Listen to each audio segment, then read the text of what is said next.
This is Knights Company's Friday Night Rivals, driven by Crew Chevrolet on News 4. Well, good evening and welcome. Win and you stay in, lose and you go home. Webb wearing a solid colored suit may be voted off this week. That's right. I got kicked out of the BG's cosplay club I was in. So back to normal this week. And the suit brought no luck to Wando on TV last week, but the season starts anew tonight. James Island only playing in this first round instead of getting a bye because of that tiebreaker loophole.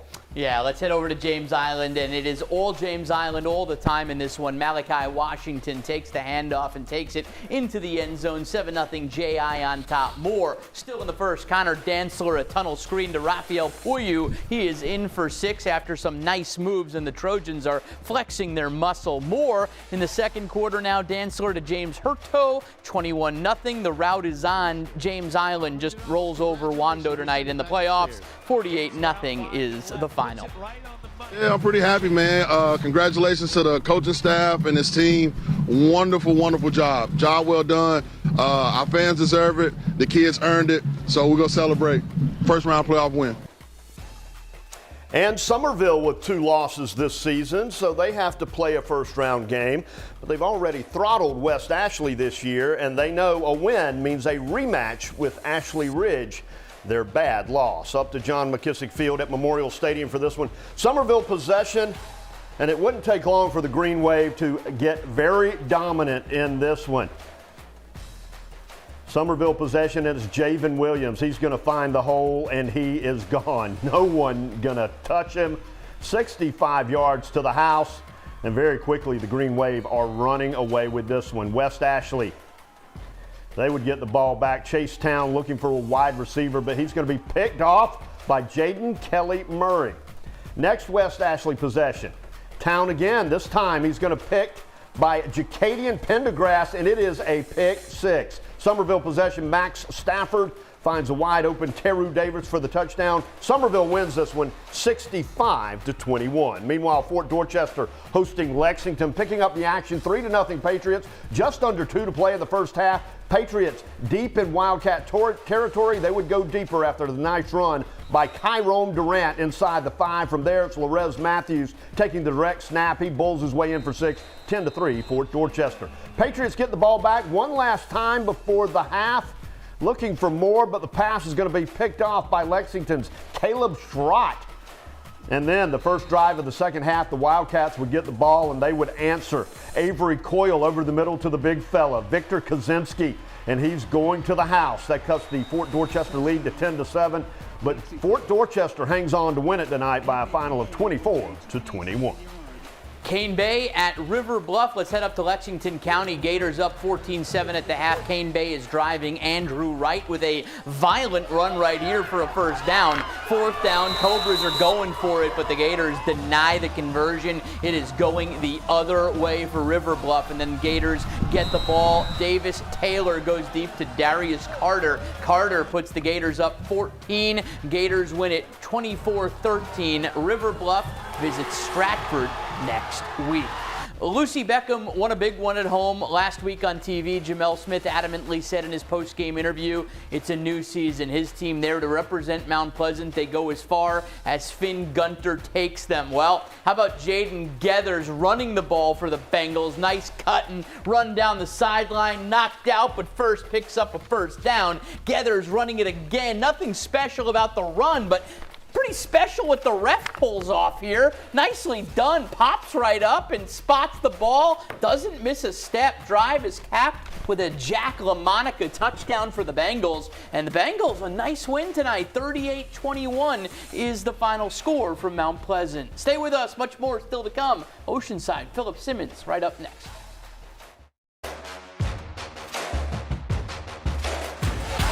This is Knights Company's Friday Night Rivals, driven by Crew Chevrolet on News 4. Tonight starts the quest for the Oceanside three-peat. Tonight shouldn't be a difficult start. Not really sure how Georgetown is even in the playoffs. They are 0-10 on the year. Good luck to the Bulldogs. I mean, it could make for the upset of the year in the Lowcountry, but guess what? It wasn't. Aiden Manabian Over the middle to Anthony Williams with the short touchdown pass. Very quickly, 7-0 Land Sharks. And then the Oceanside defense would go to work. Very fired up defense in this one as a shiver of Land Sharks on the stop. They knocked the ball loose.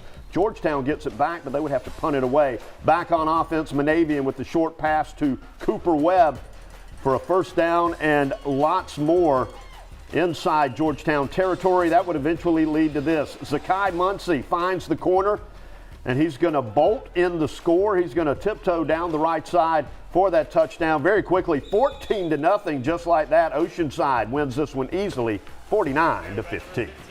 Eric Bendig made it acutely obvious to his team this week. We've gotten better as the year's gone on.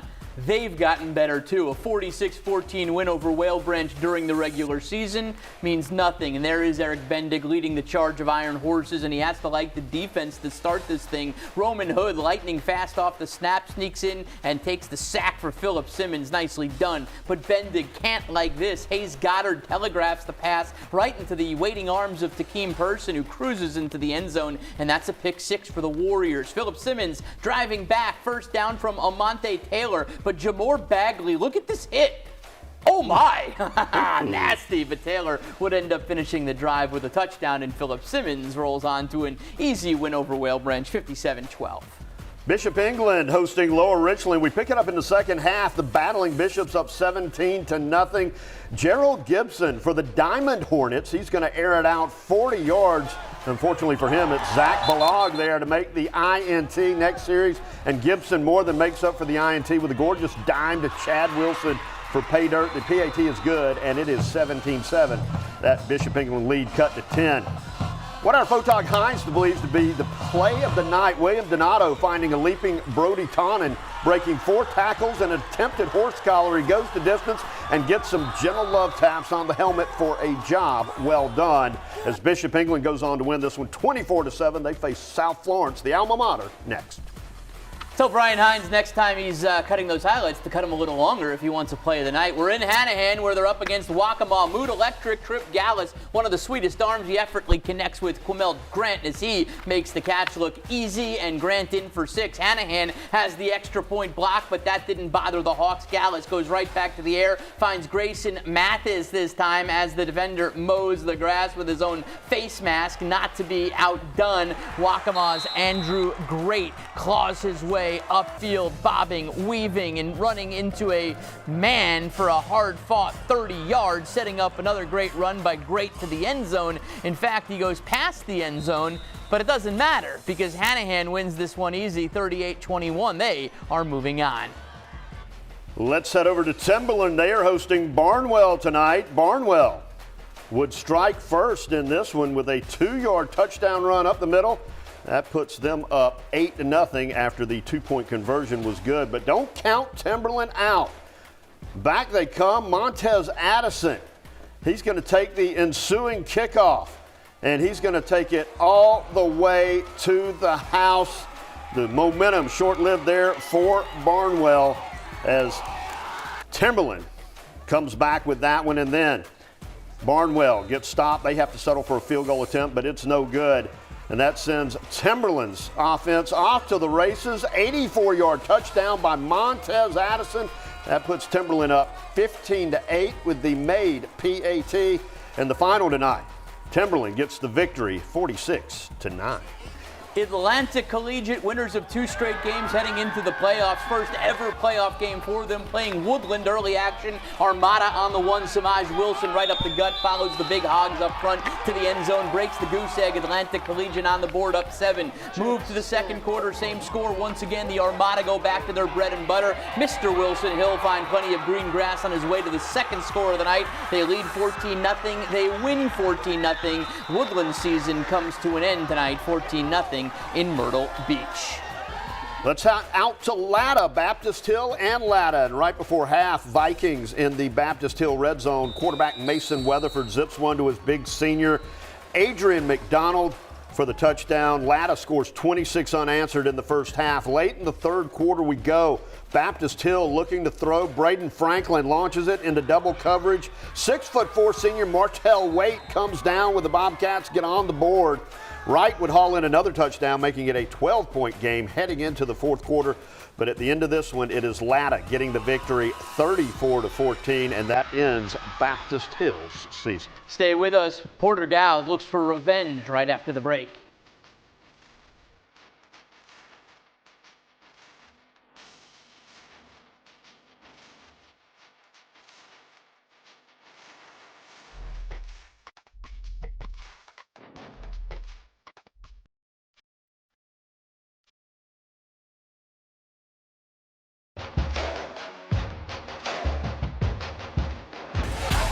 This is Knights Company's Friday Night Rivals, driven by Crew Chevrolet on News 4. To the Skeeza playoffs now, Porter-Gaud gets another shot at Lawrence Manning. Last week they played. Not often do you get a team 2 straight weeks. LMA won that one on a field goal as time expired. So let's head up to Manning for the rematch. And how about this for a second half score? Woof, 6-5. Scott Tibbles, quarterback for Porter-Gaud, nice run right here, puts together the drive that they need, because then Amir Chisholm going to finish it up. Porter-Gaud will tack on 2, and they win 13-6 the final. They're moving on. They play at Northwood Academy next week. Number 8. Pinewood Prep starting defense of their state title, taking on Northside Christian, and the Pinewood defense looking to make a big stop on 4th down, and look at the group tackling there they do. Pinewood gets the ball back, and that offense runs behind Silas Bronner, and he makes a big run here. He's going to take it close to pay dirt, and then on the next Pinewood possession, quarterback Silas Bronner again. He's going to find Lavoris Lucas for the touchdown, and Pinewood buries Northside 60-13 is your final score. Lee Academy down in Walterboro tonight, taking on Collegiate and Prep. Nice shaking hands, exchanging pleasantries before this one. Early on, Collegiate's Tanner Wolf, 64-yard touchdown run right here. Collegiate and Prep, the Warhawks looking good. Then Cale Owens going to slip into the end zone for a 2-point conversion, making it 8-0 Warhawks. And then how about Perry Corbett, a 40-yard touchdown run. And the home team is all over Lee Academy tonight. No problems at all. 44-28 is the final. They get the winner of this next game, Webb. Which is Beaufort Academy and Dorchester Academy. Dorchester Academy Raiders starting the second half with a 22-7 lead, but the Beaufort Academy Eagles with Nike Underwood with a good run is setting up this. After the big run there, Underwood this time taking the short yardage touchdown run, and that cuts the Raiders lead to 22-14. But the Raiders answer. Warren Judgy with the short touchdown run. That makes it 30-14 Raiders. And the final tonight, Dorchester Academy moves on with that 36-20 victory. Cougar basketball and some sad news to pass along right after this.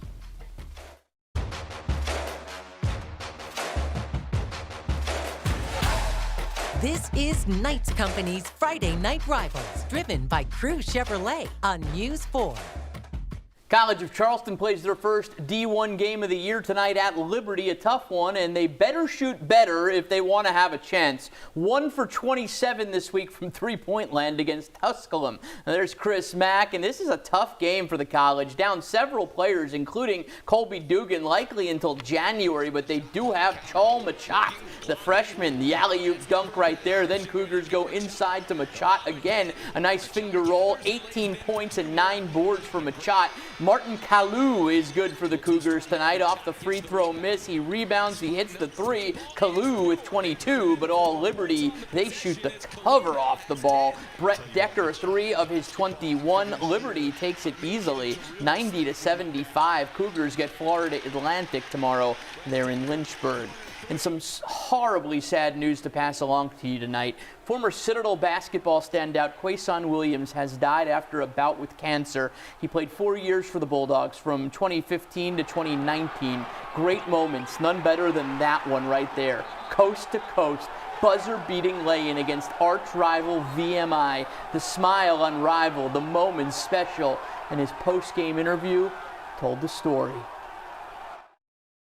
A dream come true. I mean, everybody, as a little kid, you just dream about hitting that one shot. You always practice in the gym by yourself, and to come out here in front of a big crowd, it just tells it all. At first, I felt it was all love.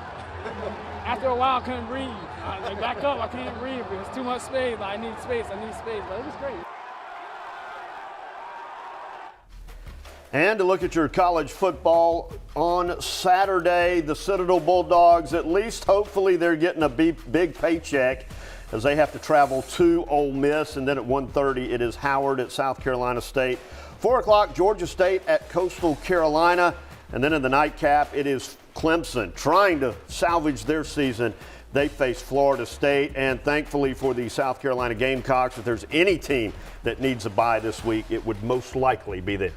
Yeah, and I don't know if that saves Clemson's season if they win, but it certainly feels nice if they do. We'll also be in Columbia tomorrow. We've got 3 teams playing for state volleyball championships. The Philip Simmons girls, they start at 10 o'clock in the morning, and then in the evening we have got the Bishop England girls as well as the Oceanside girls. So all of those games tomorrow at Dreer High School. We'll have all the highlights coming up for you.